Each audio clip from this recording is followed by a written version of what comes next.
Something truly unique that Red Bull are able to provide to air shows in Europe is a civilian-owned Bell AH-1 Cobra, specifically a TAH-1F training variant.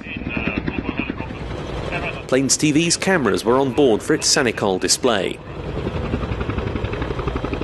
There's that fantastically distinctive sound. This attack helicopter was extensively restored in the USA by helicopter pilot and collector Chuck Aaron, and in 2002 it flew again for the first time in many years. A couple of years later, Red Bull decided they wanted it as part of their historic aircraft fleet at Salzburg and had it shipped over to Europe.